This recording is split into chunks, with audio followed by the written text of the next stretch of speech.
ಏಕದಂತಂ ಮಹಾಕಾಯಂ ವಾಣೀಂ ವಿದ್ಯಾಂ ಸರಸ್ವತೀಂ ನಮಾಮಿ ದೀನಬಾಲೋಹಂ ಜ್ಞಾನಮೋಕ್ಷಾರ್ಥಸಿದ್ಧಯೇ.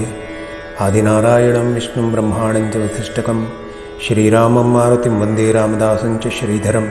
ನಮಃ ಶಾಂತಾಯ ದಿವ್ಯಾಯ ಸತ್ಯಧರ್ಮಸ್ವರೂಪಿಣೆ ಸ್ವಾನಂದಾಮೃತತೃಪ್ತಾಯ ಶ್ರೀಧರಾಯ ನಮೋ ನಮಃ.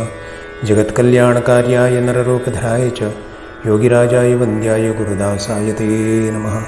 ಓಂ ನಮೋ ಭಗವತೆ ಶ್ರೀಧರಾಯ ಶ್ರೀ ಗುರುದೇವದತ್ತ.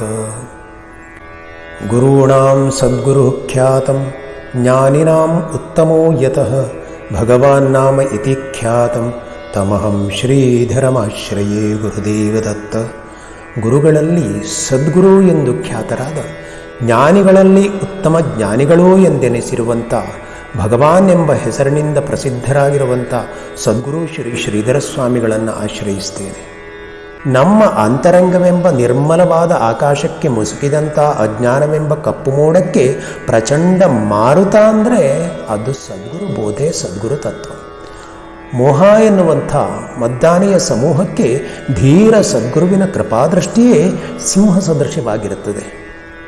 ಅದಕ್ಕಾಗಿ ಗುರು ಎಂದರೆ ಗುರುರ್ಬ್ರಹ್ಮ ಗುರುರ್ವಿಷ್ಣು ಗುರುರ್ದೇವೋ ಮಹೇಶ್ವರಾಳ್ ನಾವು ಸ್ತುತಿ ಮಾಡ್ತೇವೆ. ಸೂರ್ಯನು ತನ್ನ ಬೆಳಕನ್ನು ಚೆಲ್ಲಿದಾಕ್ಷಣವೇ ಅಪಾರ ಕತ್ತಲೆಯ ರಾಶಿ ಮಯವಾಗುವ ಹಾಗೆ ಸದ್ಗುರುವು ತನ್ನ ಭಕ್ತರ ಜೀವನದ ಮೇಲೆ ಸತ್ಕೃಪೆ ಎಂಬ ಬೆಳಕನ್ನು ಚೆಲ್ಲಿದ ಕೂಡಲೇ ಅಜ್ಞಾನದ ಕತ್ತಲೆ ವಿಳಾಸವಿಲ್ಲದೆ ಹೊರಟೋಗ್ತದೆ.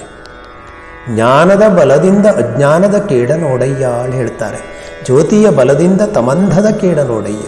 ಜ್ಞಾನದ ಪ್ರಬಲ ಪ್ರಕಾಶದಿಂದ ಅಜ್ಞಾನದ ಕರಿಯ ಕತ್ತಲೆಗೆ ಉಳಿಗಾಲವೇ ಇರುವುದಿಲ್ಲ. ಅದು ಸದ್ಗುರುವಿನ ಕೃಪೆಯಿಂದ. ಜ್ಯೋತಿ ಬೆಳಗ್ಬಿಟ್ರೆ ಕತ್ತಲೆ ಎಲ್ಲಿ ಹೋಗ್ತದೆಯೋ ಅದು ಯಾರಿಗೂ ಕಾಣಿಸೋದೇ ಇಲ್ಲ.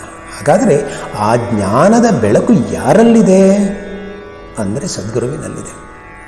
ಅವನ ಕೃಪೆಯೊಂದಿಗೆ ಜ್ಞಾನದ ಬೆಳಕು ಅಜ್ಞಾನದಿಂದ ಆವೃತವಾದ ಹೃದಯದ ಬಯಲಲ್ಲಿ ಚೆಲ್ಲಲ್ಪಡುತ್ತದೆ. ಆಗ ಅಜ್ಞಾನದ ನಷ್ಟವಾಗಿಬಿಡುತ್ತದೆ.